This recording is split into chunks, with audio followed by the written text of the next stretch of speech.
Hey everyone, welcome to the Eat to Win show where sports nutrition meets peak performance. Get ready for expert insights, real stories, and tips to help you win with every meal. Let's dive in. Hi, and welcome to the Eat to Win podcast show. My name is Tavis Piatoli. Today, I am your host, and we're here to talk about all things sports nutrition and how we help athletes win. Whether you're an athlete or just passionate about nutrition and performance, this is the place to be. Today, we're thrilled to have an incredible guest with us. Joining us is Tyson Gunter. He's a Team USA Paralympian in track and field who will share how he trained his body to achieve peak performance and represent his country at the highest level of competition. Let's jump right in. Tyson, thank you so much for having you here, for being with us and really joining our team. Looking forward to really interviewing you and just learning more about your experience. I'm excited too, Tavis. Something that you may or may not know, I've been in the shadows following you and the sports dietitians and Eat to Win symposiums or whatever you call them for a while. So the content you put out has been partial in shaping my nutrition. You know, I've had access to some dietitians, but also I like to dabble in my own, which we'll get into, kind of my own stuff too. And learning from you through the different content you're putting out has been really cool. So thanks for all you're doing on that side. Really appreciate it. Thank you so much for following us. We really appreciate that. And it's always good to have people like yourself that have been following us on the show and kind of talking about your experience. So let's kind of dive right into this. And, you know, first of all, I want to kind of learn about what inspired you to kind of pursue track and field. What really got you into that area of interest, and especially at the elite level? And how did you kind of adapt to your training to become a Paralympian? And tell us that story. Yeah, so I was born with albinism, which is I don't have pigment in my skin, so I have the white hair and light skin, but it also affects my vision. So I'm technically legally blind. I do have some vision. I like to reference it as in if you had a pair of binoculars and you flipped around and looked through them backwards, it's far away. That's the best representation I can give without having known how normal people see. But I've always loved sports. I'm the youngest of 7. And so all my older siblings are very athletic. My parents were athletic. A few of my siblings went on to compete in college. And so just growing up, it was what we did. We were dairy farmers. So it's like there was time to be athletic and there was time to work. So it was what we did. It was what our hobbies were, where we lived. And so just seeing that, just generally wanting to be an athlete. And, every kid wants to be a professional athlete. And then it slowly shifted from, NBA, NFL, all the major sports. And then a couple of my brothers were competing in college track, the 96 Olympics, watching Michael Johnson run in the 200 and 400, break world records and win gold medals. Like all of that has just kind of culminated into my desire for athletics. Excellent. Yeah, no, that's impressive. And it's really admiring just to kind of learn more about what you've done and what you've experienced. Were there any early moments in your life that, in your athletic journey where you were like, hey, this is going to help shape my mindset for pursuing these goals, and especially towards training and overcoming those challenges? How did you overcome some of those challenges? Because like you said, legally blind or, that's going to deter someone right away from wanting to pursue most things. So how did you overcome that? Stubbornness, I think. Because I saw the success that my siblings were having and the support they gave and my parents, and there was times when I was maybe held back because of my vision, but really I was able to do anything I wanted. And I went to a public school in a rural community, so I had a lot of support, and I really didn't know, to be honest, and maybe I didn't accept what the vision disability was actually, how it was holding me back, right? It wasn't until I got into high school and more higher level basketball and football to realize like I'm really at a disadvantage, but I never saw myself as a disadvantage. I was like just hard on myself of like, I'm not doing it good enough. I'm not trying hard enough. I'm not all of this, right? So a little bit of self-acceptance kind of helped me transition into track and field, and I didn't even care to do track and field in college. I wanted to play football. I did switch to kicking in football, which, it's a long story, but like it seems counterintuitive, but with my vision, that was something that I felt like I could do. But ultimately track and field became the thing that was like, I'm continuing to excel at this as I get older. And I got support, and maybe this is where the direction I should go. Yeah. Now, this takes mental resilience. Like you said, you were stubborn. How would you describe your mental resilience required to train at the level as a Paralympian, and how did you cultivate that resilience over time? I think your statement of over time is huge in this situation. Being on a dairy farm, we learned to work hard at a young age, and I was probably the lazy one, but still to the general public, I still work hard, but in the family, maybe I was more lazy than everybody else. But I think that, and then going through high school, just seeing my cousins that I worked with on the farm, they were pretty motivating. And, between feeding calves and moving pipe or whatever, we'd go run little hills, or we had a little weight room in the barn in the back. So when we had a half hour downtime, we'd go do the bench press or whatever, right? We'd lift random objects, tractor parts or whatever. So just kind of that over time. And then getting into the Paralympics, like I started late. I didn't even know about it, that there was a vision classification. And for those that don't know, Paralympics is elite performance for those with physical disabilities. So, we have the same expectations or training regiments and rules and resources as traditional Olympians that most people are familiar with at the elite level, but we have the physical disabilities. And so that's the difference. And we're not to be confused with Special Olympics, which is more of, all-inclusive mental disability sport. But anyway, where I was going with that is I didn't find out till it was later. So I went through all of my college career, competed in college, go Bengals, went to Idaho State, and didn't find out about till later. So some of your questions are maybe for me, like I'm trying to transition, like how did I do that as what we call able-bodied athletes? And then once I got into Paralympic track and field, I was an adult. So things were a little bit different for me. Yeah. With this type of level, it takes a lot of focus, motivation, confidence. And you've mentioned a lot of these things already, but are there any strategies that you took or a mental framework that you really relied on to stay focused and motivated to connect, keep pursuing your dreams? Because a lot of people give up on that kind of stuff. And, you went to the highest level to continue to do that. So, I guess my question would be how'd you continue that, and what kept you motivated? What's kept me motivated, I think, is the drive for me to be successful. I always felt like I could do better and be better. And, even I had some success in college, but still never achieved what I felt like I could achieve. And then when I found out about the opportunity to compete in the Paralympics at the elite level, it was just like, let's go, right? Let's see what we can do. And so I think, like, it's hard to explain because I've been thinking about this for a while, and I think it's little things over time has generated that drive within me, but I just don't feel like I've achieved what I want to accomplish. And so it motivates me to continue to compete. And then, on the other side, because I'm, in the sports world, I'm older at 38. Part of it is I feel like this lifestyle is motivating me to eat better. Like, I love food and treats and candy and junk food, but I eat better because I'm motivated to compete and to perform at my best.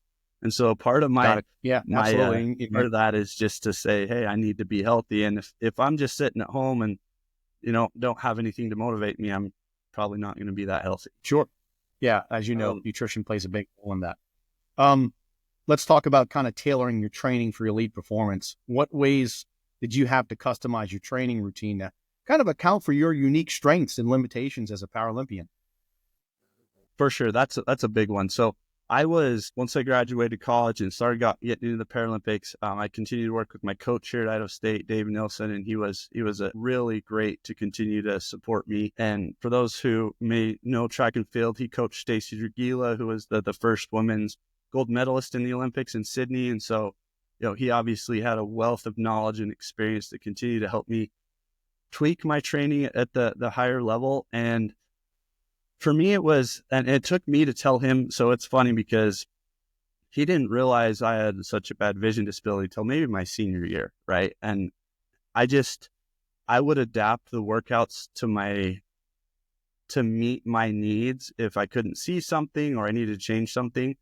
And because there are so many of us on the team, he didn't really notice it, or maybe he didn't pay attention or care or whatever. But as I started opening up to him, telling him a little more about it, and he was able to help me adapt some of the training, whether it's plyometrics like jumping over boxes or hurdles, or even small things like where the sun is positioned based on which way we're running. We would run the opposite way. So those little things seem, like something that a normal person isn't going to think about. But because it took me to open up, because it's hard for me to, talk about having a disability, right? And so it took me kind of open up, and then he would help me evolve and be creative about different workouts. And then using that to, do the best we can. So I had the connection, so the resource or the strength of being connected to Coach Nelson. And since then I've switched over, different coaches over the years and stuff like that. But that was a really great start for me. Excellent. Now, you mentioned having a coach. Obviously, all Olympic athletes and have coaches and people that guide them on the training program. Let's kind of get a little bit more specific about the exercise component in that. And when you look at peak performance, it takes a certain type of training. Can you share any specific types of exercise or training adaptation that proved to be crucial for you to reach that peak performance, for the events that you participated in? Yes. So for me, and that's evolved over time, right? And I still have a great relationship with Dave, but he went on to another different university, and then I was maybe going to retire, maybe not. And so now I did a lot of my own research, which is one of the things that I really love to do. Is I like to get into the nitty gritty of things. And I have found that essential for me is speed training, recovery, and then some sort of jump plyometric training. Those are the three things that are essential to me. And I ran across this methodology or system called Feed the Cats, Coach Tony Holler. It's most for, like, he's developed it for high school specific, and I've adapted it and evolved it over the last couple of years to work for me. And I feel like it's been a huge game changer, because we're always, and I was in this mindset too, like, work harder, work longer, spend as much time as you can in the gym, on the track, whatever. And for me specifically there, I was having a lot of injuries and a lot of overuse and a lot of things happening to me, and I couldn't figure out why.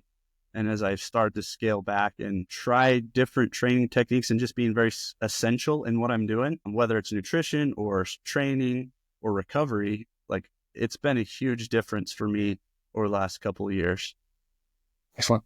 Let's kind of dive into a little bit of the obstacles, right? Because one of the things we know all athletes go through is they have to overcome some sort of obstacle, whether it's an injury, whether it's a setback. It happens to every single athlete, and we see that every single year. What was probably one of the most significant obstacles you faced in your training, and how did you overcome it physically and mentally? It's a good question. I think, and maybe this is more. So going into 2021, I was planning to retire after the Tokyo Games, and because of COVID, it got pushed back a year, right? And so I was primed and I was ready to go. And this was right before I started shifting my training, and I got hurt. Blew my hamstring maybe 8 weeks out before the trials. And I was ranked, top 2 in the world in my classification in the long jump. And that destroyed me. Like, that was a mental thing for me to just, and like, I don't know. I went to a really dark place, right?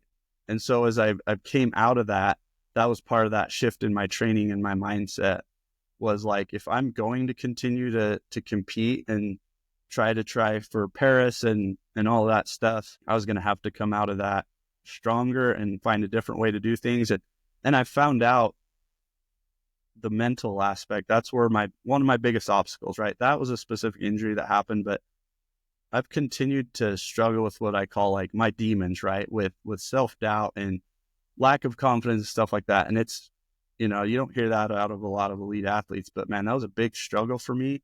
So I've constantly had to surround myself with people that were motivating to me, content or videos or stuff that's motivating to me, and then just take it one day at a time. Yeah. Excellent. No, that's important to kind of mention that. And it's good to see how you overcame some of those struggles that you had. Now, when you faced those challenges, did they really change your perspective on what it means to be an athlete? And if so, how? Yeah, because you always see the successes from athletes, right? Even me, like you don't see the hard stuff that they go through. And so I'm just sitting there thinking like, man, am I the only one that's like has self-doubt? And like, yeah, I'm in my specific realm of sport. I'm in one of the best in the world. And I'm just sitting here like, should I be here? Is it, like what's wrong with me? Right. So that shaped my perspective. And then I found out obviously later and with all the stuff that's came out over mental health and stuff over the last few years. And I think there's a balance of maybe going too far down that road but also recognizing it.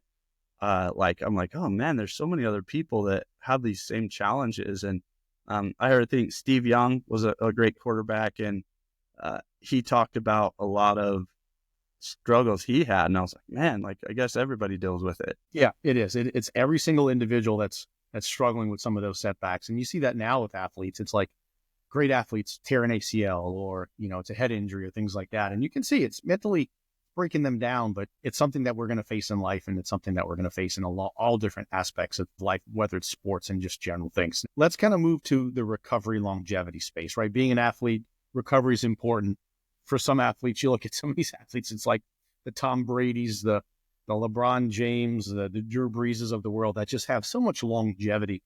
How did you approach recovery to ensure that longevity in your athletic career? Like you got to a level where you won the gold in 2023, especially as you continue competing at an international level. How did you actually overcome that, or not overcome that, but just what did you do to help your recovery and longevity?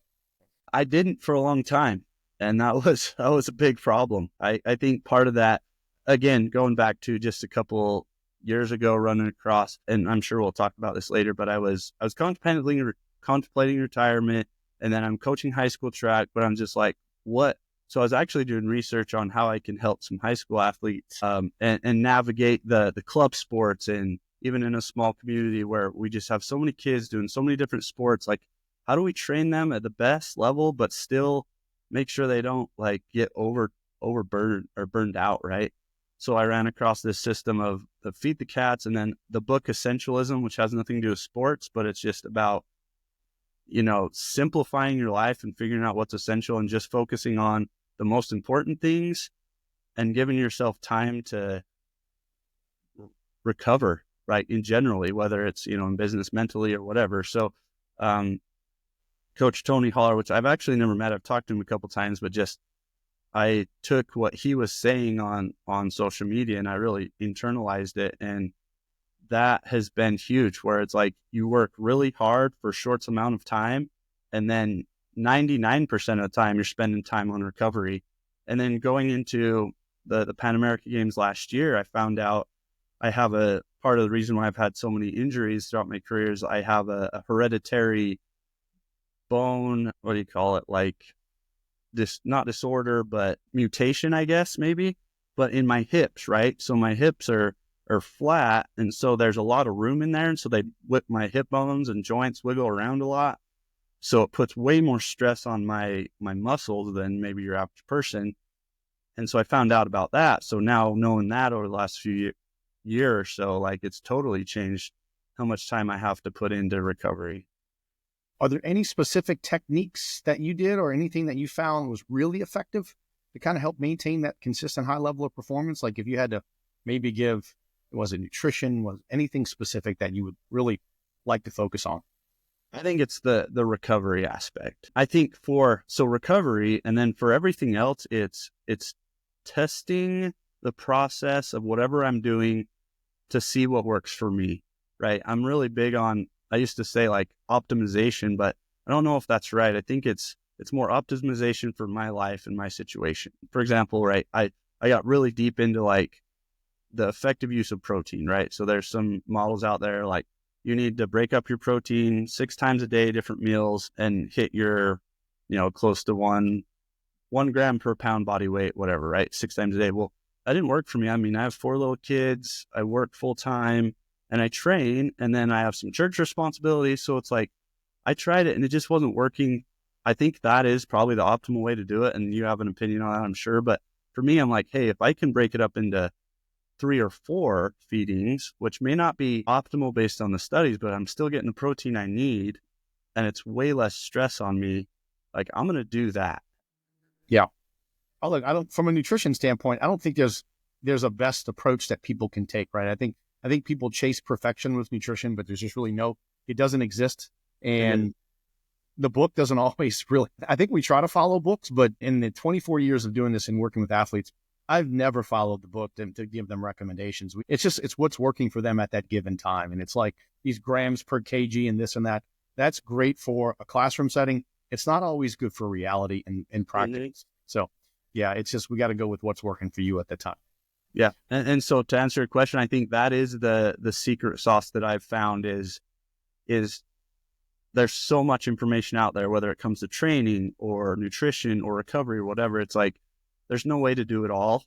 And so I just kind of pick what I think looks good. And, obviously I have some advisors that I can consult with about that. And then I try it and I test the process. And so that testing is what I think is the essential part of things. Like trusting who's telling it to you, test it, and then look back and say, all right, did that work for me or did that not?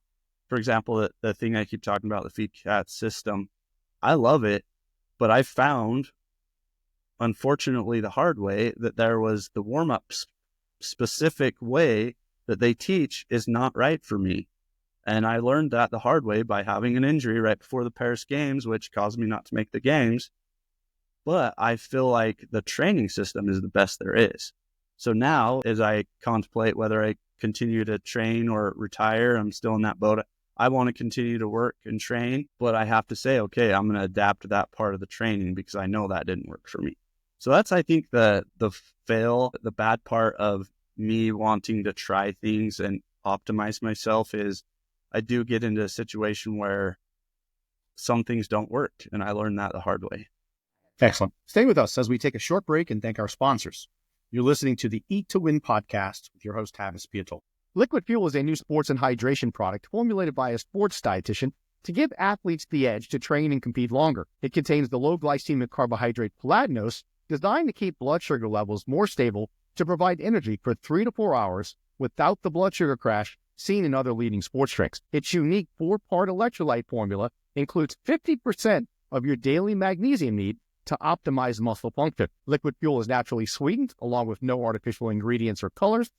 Currently being used by high school, collegiate, and professional teams, Liquid Fuel allows you to live life with the confidence knowing you're properly fueling your body. Visit drinkliquidfuel.com and use the code MSD10 to get 10% off your offer. Welcome back to the Eat to Win podcast, where we're talking with Paralympian Tyson Gunter. Let's get back into this. Lots of questions left to really learn a lot about Tyson's background and really just his experience in this industry, especially around track and field. I want to kind of change the topics now around coaching and influence.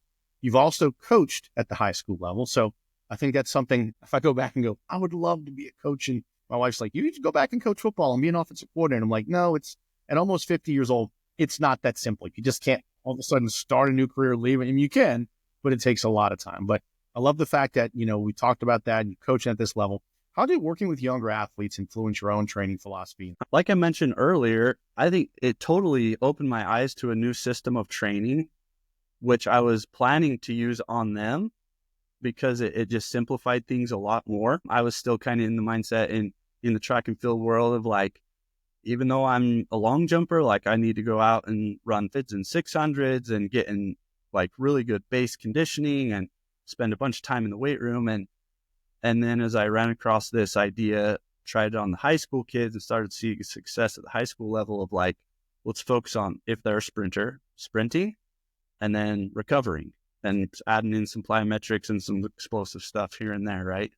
And that influenced me. I was trying to figure it out for them, to teach them and help them, because the high school kids, some, especially where we live in a rural area, it's not a lot of them are going to go into college. We do. I have one athlete competing in college now, which is great, but not a lot are going to do it. They just want to do it for fun. They want to have a good time. They want to push themselves to get the most out of their specific body that they've been given. And so that's what I was trying to do. Just help them have the best success they can get for them individually which is another great thing about track and field, is like ultimately we all want to be the best out of everybody. But if you can just make yourself better and get the most out of yourself, like that's super cool to see kids that like PR and, they're just not good kids, but they're not athletic, I should say. But to see them get the most out of what they've been given is so exciting, and like their happiness and joy, like that's so fun. It is. So yeah, that's one of the things that as far as training goes. And then coaching in the long jump, right? As I teach technique, I go, holy crap, that's what my coach was talking about. Like I finally understood it, right? And that's cool too. That's been helpful for me. Yeah, it is. Coaching does allow you to see a lot of things in yourself. And coaching, when my daughter Grace was a little bit 4 or 5 years ago, when she was 9, 10, yeah, she's 13 now, coaching her softball team, just park softball. And you see these kids and she doesn't play softball anymore. She's more competitive volleyball, but you could see these kids that they were just out there to do something.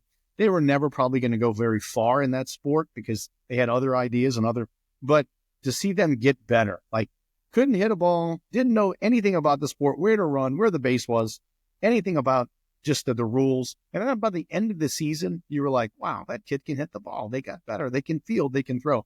That just made you feel like so good just to see that development. So I love hearing about your story, and because I think that's why we get into that is it's about giving back and seeing those kids really give them an opportunity. So I love that aspect. Let's talk about adapting over time, right? Your training involved. How did your training evolve throughout your career as a Paralympian? Were there distinct phases where you had to completely rethink your approach? You've talked about some of the things you mentioned, the training system and things that might have not been best for you for the warm up, but anything along those lines that evolved to where you felt like I need to really rethink the approach I'm taking? Yes, especially like over the last year, and there's been a few different situations, but when I found out about my mutation in my hips and the hip bones and that not working, like the physical therapist and trainer, like you have got to do a lot more work, like around those muscles, right? Around your glute max, your glute med, your hip flexors, your upper quads, like all of that stuff, your psoas. So I've had to evolve, and this is into doing way more of like banded hip work, monster walks, ladders with bands, like fire hydrant. And I don't know who knows or cares what these different exercises are, but they basically just strengthen your hips all the way around and your core around your hips, which because there's so much extra stress on those muscles as the ball of I think it's the top of my femur, I guess, as it kind of wobbles around in there. If I can strengthen everything around it, I don't know if it necessarily holds it in place, but it just helps prevent injury to a point in the rest of my legs. So that's been a huge thing. And it's hard because I only have so much time to train with my job and my family and all my other responsibilities. So I've had to maybe cut out some of the heavier lifting that I want to do or feel like I should do. And that's just at the point where I'm at, where I've had to make that decision. And again, going back to you figure out what's essential and what's going to work. Now, let's kind of shift a little bit when you talk about training, your program, how to kind of rethink that approach. Let's talk about competition day preparation. I think that's an important thing because we all have, or at least I'm sure athletes of every sport have some sort of routine leading up to their event, game, et cetera, that's going to prepare them. On the day of an international competition, what did your preparation and warm-up routine look like? Anything specific? Did you follow the same routine? How was that choreographed? Yes, I love that question. And I think about one of my big focuses was to make this shift into doing it with all my competitions, because in an international track and field competition, there's a lot more, I guess, pageantry involved and a lot more organization. And, at a local college track meet, which are open, so most athletes can compete, they're like, all right, long jump starts at 9:30 in the morning. So you get there at 8:30, you do your warm up and you show up at 9:29, and they're like, call your name and you're ready to go. International competition is you have to be in the call room an hour before the competition starts. So let's say, you have to be there. So for example, like I don't remember what time it was, but going into Paris, it was in the morning. It was probably like a 9 o'clock start, right? Had to be in the call room at 8 o'clock in the morning. So I had to be fully warmed up at that point to get into the call room. And I've tested this. This kind of goes back to the testing thing. Throughout the last couple of years, I tested like what's going to work best for me. So even at those college meets that I do where I could show up, I would always prepare early so that I could say, do I need to be like partially warmed up before I go into the call room? And then after I get out of the call room, do a little bit more. Do I need to be fully warmed up before I go in the call room? And then re-warm up when I get out. Like I was testing that and figured out for me, it's best if I'm fully warmed up so I can be able to sprint at full speed. I can jump, I'm flexible, I'm loose, everything feels good. And then I go into the call room and then we sit there. Or you can stand, like you have like a 2x2 square, right? There's a chair with your name on it. You can either stand in front of the chair or you can sit on the chair. There's not really a lot of room to do much else. And you're usually in there, they're checking your bag, they're making sure you don't have any colored liquid, which is super annoying from the nutrition standpoint, right? Because, you know, in Paris, we were out on the track for 3 hours and you could only have water. And it's like, I need Gatorade, I need something, right? So my coach was sneaking me stuff because I'd go over to talk to him and take a drink of Gatorade or whatever. But so they're checking all that. They're checking your spikes, make sure they're legal. There's so much that goes into this part in the call. They're putting tape on things, which because they're live broadcasts, if you don't have something that is a sponsored product, like they're taping over everything. They're taping over your bag. They're taping over your logos on your shoes. So it's just like, there's all this stuff going on. And then they're checking you for cell phones or whatever. And then that's about 20, 30 minute process. Then we walk out to, there's usually a warm-up track. And so depending on how long everything takes, they walk you out to the warm-up track. And then there's another, 10 minutes or so where you can just stay loose, get active. There's some room to do some drills or some short sprints. It's not super, super long track. And it's super busy, right? Because there's all the track events are in there too. And this is one of the hard things with the vision, right? Is because, and then all of us that are competing have similar vision. So we're all on this tight warm-up track with whatever track events are also on the warm-up track, getting ready for their track events. We're all kind of running around in there. So it's a little bit chaotic and maybe a little scary. You're going to run into somebody or whatever, or somebody will run into you. And then you get out on the track. It's usually about 10, 15 minutes to do some run-throughs on the long jump runway, and then the competition starts. So I know that's a really long answer. I warned you I was a little bit long-winded. That's okay. But I had to prepare and I had to test that process of, for me, getting warmed up. So when we go at 9 o'clock in the morning, I'm at the track at 7, and I don't like to get there and just like immediately go into warm up. I like to kind of walk around a little bit, kind of take some breaths, just relax. And then I get into my warm ups. 6:45, 7 o'clock, I like to get there so I can have 10, 15 minutes before I get into a warm up. Excellent. Thanks for explaining that. That's really good to kind of hear how it works, at your level. And just because everybody's got something a little bit different. I want to shift now to motivation and inspiration. We all have athletes, someone we've looked up to, whether it's an athlete or non-athlete, that's really kind of motivated us, inspired us to keep moving or just to pursue something.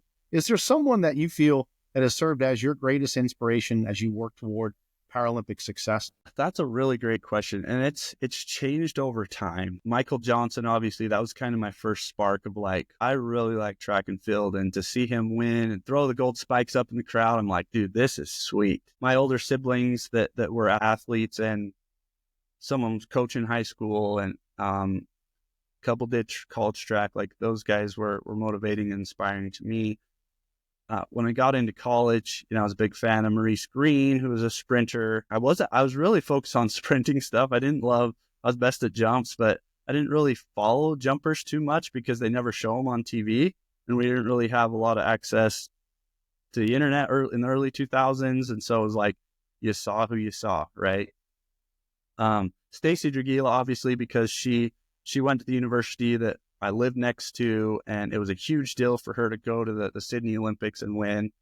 And then going into later on in my life, other athletes or other people like Taysom Hill. You're in Louisiana, right? Yeah. Taysom Hill's story. I'm a huge BYU fan. He's from Pocatello, right here where right where I grew up. So, nice. So Taysom Hill has been lately an inspiration for me because of and my wife, I should say, because it's kind of crazy, but she was a college athlete. She was a heptathlete at Idaho State.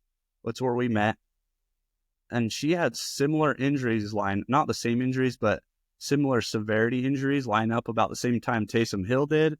And so to see him come out of that and just be as athletic or more in his work ethic, and then her kind of come out of her injuries and come back and compete. And so it's like, that's kind of changed my perspectives as I've gotten older, to see them and their success and their focus. And I mean, I could list so many more, because for me, it's like, it's a lot of tiny little things and a lot of people that I'll hear a quote from one person. I'm like, holy cow, today that helped me.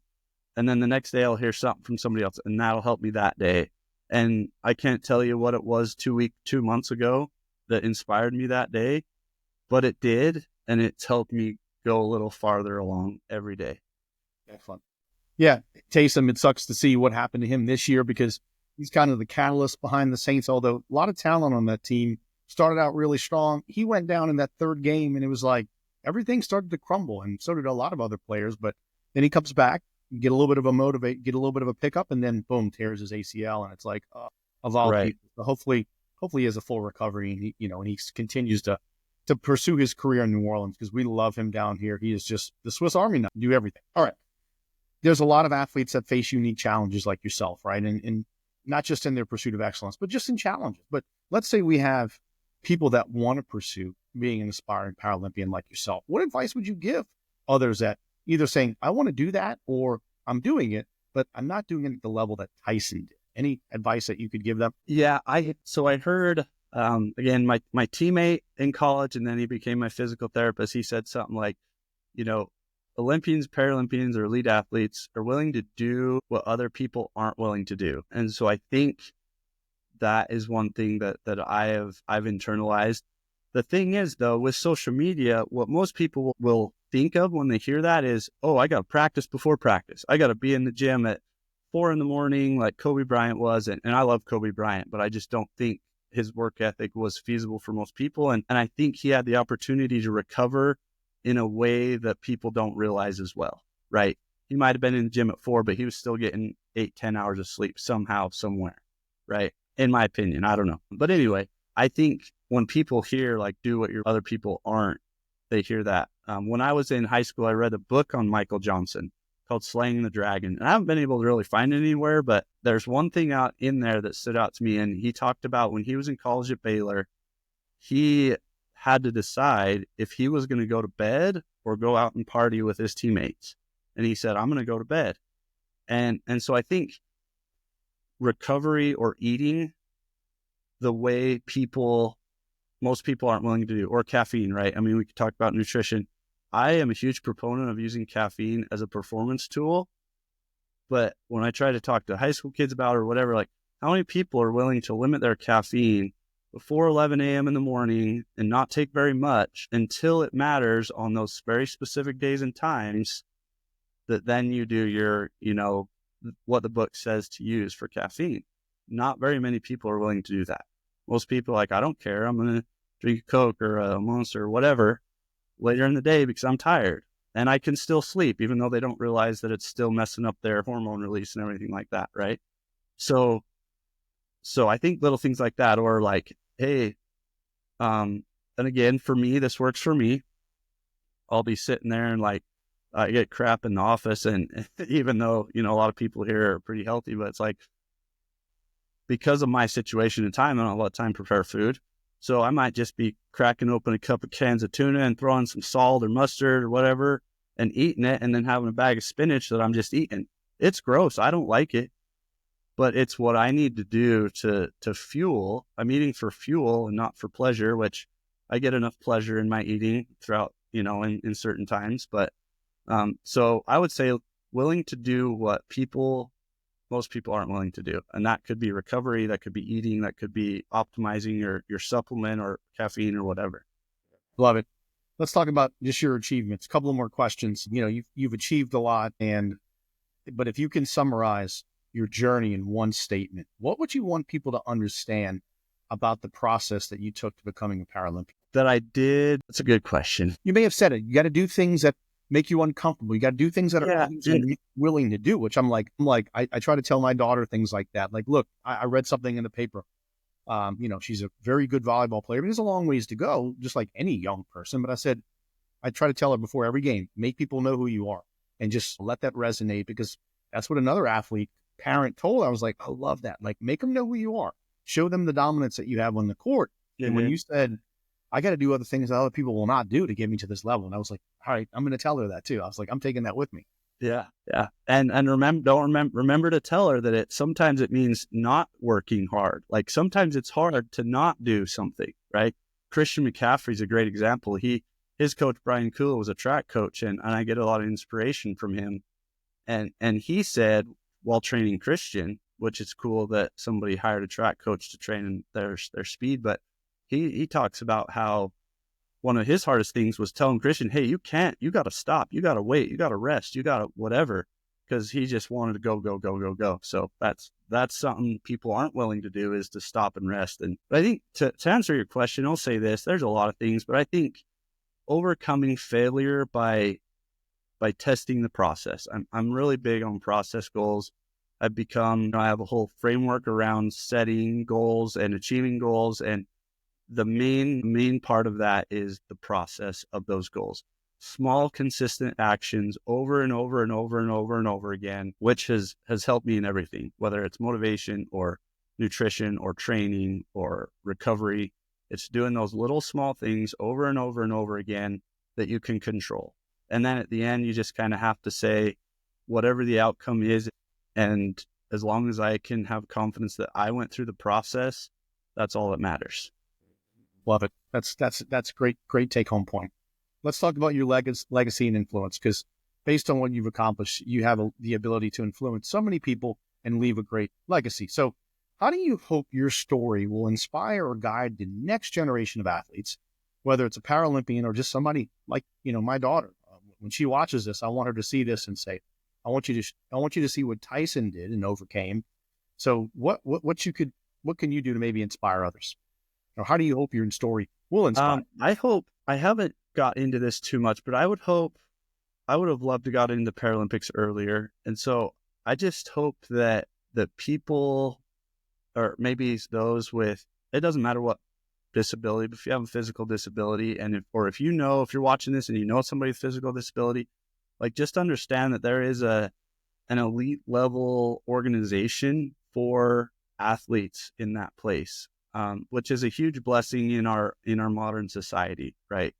And even if it's just recreationally, I just feel that the power of competing in sports has even if it's just for that little bit of time, just has an opportunity to make us happy, to make us, hopefully better people, work together with people better. I'm still trying to, do my best and compete and be the best I can be. And I hope that maybe I can be an example for other people that are trying to do that too. Love it. Yeah. I mean, I don't feel like that was a great answer for you, so I'm sorry, but I don't look at myself, I guess, as a motivator or an inspirer.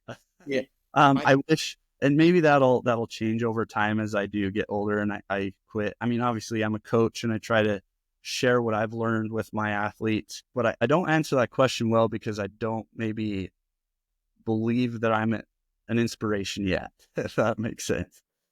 No, you're humble. And that's a great trait to have. At the same time, yes, you are an incredible inspiration to a lot. And I can understand not maybe feeling that way, because there's just a lot of people out there that are humble about it. It's not, they don't let their accomplishments kind of dictate their ego. And that's great. And that's someone like yourself. It's the same thing with what I've kind of maybe presented at a lot of conferences. Oh my God, that's a great presentation. To me, it's like, it's just a job. I don't ever want to be remembered by my job, but if it influences others, then that's awesome. I'm happy to do that. And I think for someone like yourself, you've accomplished something that very few people in this world will ever accomplish. So I think we need to look at ways to show those others that are trying to get to that level. And maybe they won't, most people, like you said, won't get to the Olympic level.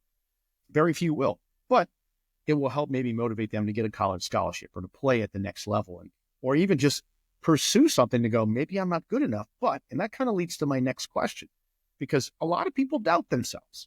They just go, I don't have that talent. Or they put themselves and try to compete and look at others and go, am I that good? Am I better than so-and-so, right? We all do that. What message, for those that are doubting their own potential, is there something that you would want them to leave with today to say, you know what, here's a way to overcome? Yeah, I think compete against yourself. That's one of the huge blessings or one of the best things about track and field is you compete against yourself. There's probably other sports that you're able to do that. And I know it's hard because ultimately we do want to be recognized and like, I'm not, like you said, I try to be pretty humble, but it still feels good when you're recognized and people tell you good job or that you inspired them or you helped them achieve a goal that they didn't think they could. So, but at the end of the day, I think if you're the best version of yourself, and I mentioned at the first of this, that's what motivated me is I feel like I still haven't become the best version of myself. So I'm still motivated to keep trying. And I think that's the message that everybody should have, because ultimately you competing against other people is out of your control. That's not a controllable outcome. What you can control is you being the best you can be. And it takes time. You can't just all of a sudden wake up and, feel sorry for yourself and then wake up the next day and be like, all right, I'm motivated. I'm going to be the best person of myself. But just slowly keep telling yourself that over time and trying your best. It's like we talked about. It's seeing the kid that just does their best and may not even make it to, a district or state level championship in high school, but knowing that they did their best. Kind of going back, we talked about Taysom Hill a lot. He said the first time he got hurt at BYU, he said, I can't compete on the field, so I'm going to go compete in the classroom. So he found a place for him to go and do his best, even though it wasn't what he wanted.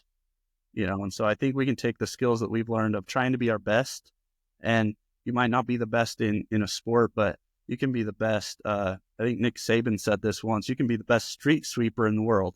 And if that's what you are, or if you're a street sweeper, your goal should be the best street sweeper in the world. So I think that's kind of cool. And that's an important job. I mean, every job, I think, from bottom to top is important. Without the people on the bottom or whatever, they don't have the success, for the company in general. So I love that statement. I think that's something important. Last question, 2 parts. First, share one piece of advice that listeners can kind of apply to their own training, regardless of their starting point. What's one piece of advice as we leave today's podcast that they can take with them when it comes to their own training? Figure out what you want and then find the most essential thing to do to get what you want. That may be a little vague, but there's just so much information out there. If you're like, hey, I want to lose weight, you Google it. There's a million different options. I want to, be faster. There's a million different options. I want to be a good marketer or dietitian or whatever. There's a million different options, right? So I think just finding one thing that's essential and then sticking to that and being consistent. I love it. I love the consistency piece. James Clear, one of my favorite books is Atomic Habits. And it's like, get 1% better. Just get 1% better every day, every week. And that leads to about a 40 to 45% improvement in the year, which for most people, they don't have the patience to get 1% better. That's not fast enough, right? And I think, like the new year's coming, a lot of people are going to go on these weight loss journeys, and 80 to 90% are going to give up probably within the first week or two from what I've read.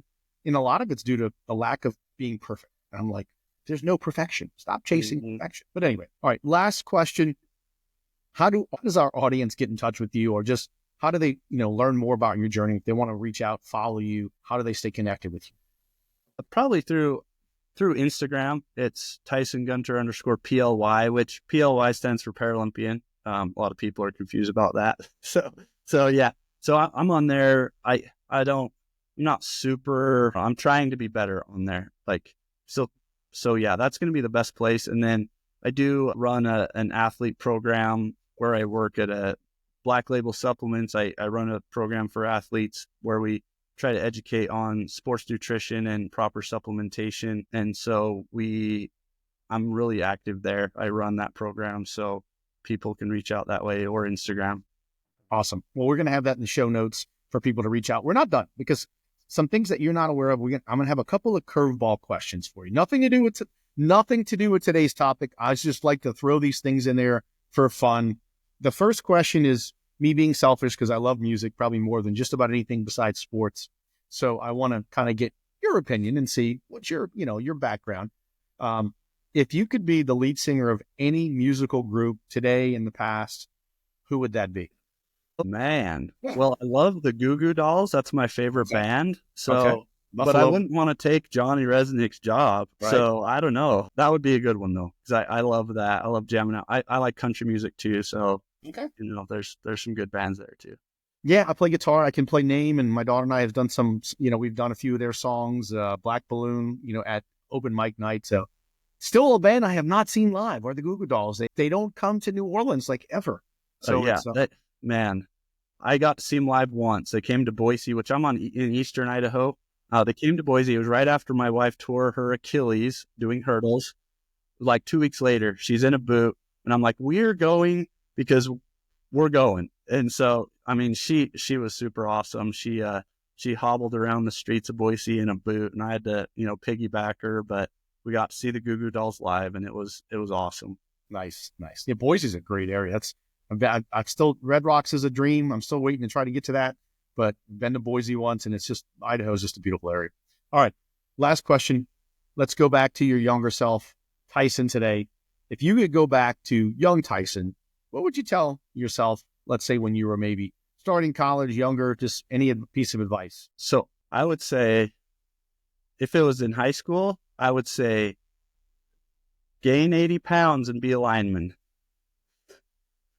Because I love track and field is my favorite sport, but I feel like I'm pretty athletic and you don't have to see as good to be a lineman. But when you're in high school, nobody wants to be a lineman. I'm 6'5". If I would have put on 80 pounds, dude, where would I have been today? That's just a random thing, but I love it. I was an offensive lineman in high school. That's so much fun. Now, if I had to go back, I'd say, give me your 6'5" height or 6'4" height, because that's the one thing. I was at 5'11" and a half at 260. I was like, there you go. I had the talent. I didn't have to. I couldn't play D1 at 5'11". It's like that's right. You got to be at least 6'3", and that might get you a position at at center. Right. No, love it, Tyson. Thank you so much today. Just incredible information. Thanks for spending your time with us to give your story, everything that you went through, all your insight. I think it's going to be just incredible information for people to take back and just look back at this and go, all right, this is something that I need to lay out a plan, really focus on goals. So really appreciate your time.